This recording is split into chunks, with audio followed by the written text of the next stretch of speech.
Hello, this is a review of the GE Grounding Handy Switch model 52149. So this is a great little switch.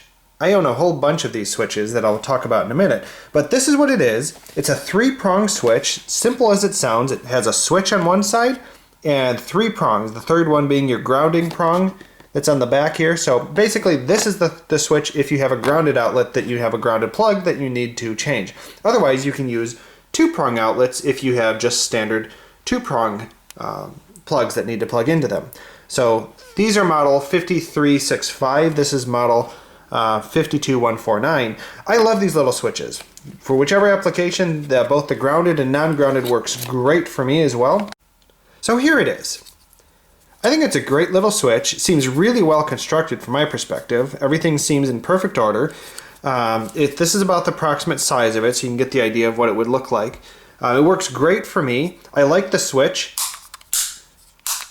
Has a good solid click to it, which I like to make sure it's on or off, and there's no question there in between.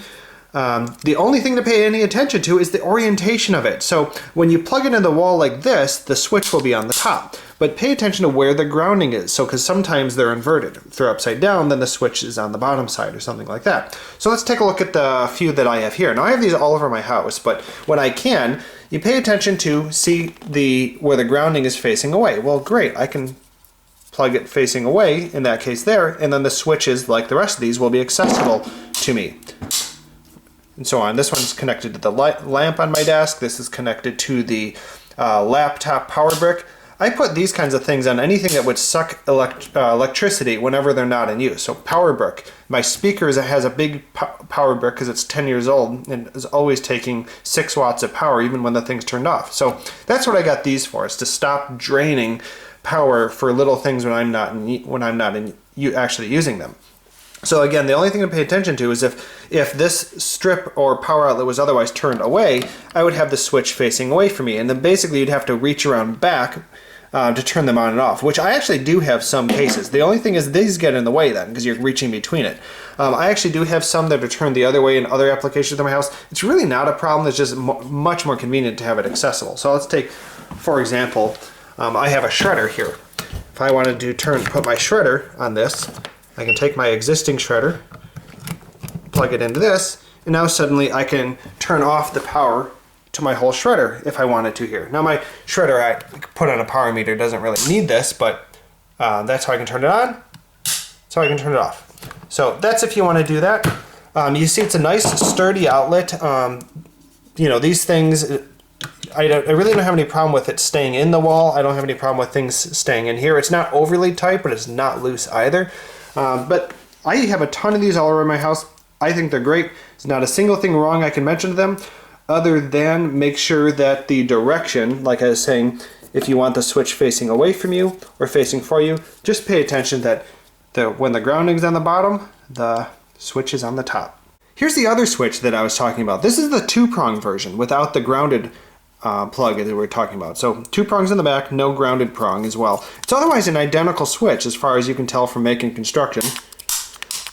I have a whole bunch of these switches as well. I love these switches too. This is model 5365. And so I'd recommend get the grounded one. I just swapped it for the one that we have here. It's optional. As you can see, I'm not actually using the 3rd hole in the back there. And that's totally fine as long as you're plugging it into an outlet that takes the 3. So if you're going to use it, as I'm about to do, I'm going to use this one in one that doesn't actually take a 3rd prong. So that's why I swapped for these 2 here. So spring for this if they're available, but I found more than enough uses for the 2-prong ones as well. Here's a 2-prong application for the other switch that I'm talking about here, where you don't always have a grounded outlet. So I have some lamps on top of a cabinet that are otherwise hard to reach to turn the on and off switch, so I'm just going to install it right here with the cord that runs to the lamp. So here it is installed. Now notice that the switch in my case is going to be on the back because of the orientation of the underlying plug. So I can turn the lights on, turn them off, turn them on, turn them off, and so on. But it'd be easier if the switch was on this side. So even the 2-prong version can only go in a certain direction because one prong is bigger than the other. So as you can see, the left slot is larger than the right slot. So matched up with the back of the plug, that's why I had to plug it in this way to match the size of the prongs that are on this side. But there's a solution in my case. So I just flip my outlet over and now my larger hole is on the right-hand side. So I can now flip this one over and plug it on in just like so. And now my switch is on the front with everything connected, so I can just turn it on, turn it off, on, off. So it's just that easy. Just pay attention to the orientation of your outlets and you're good to go. Thanks for watching the review.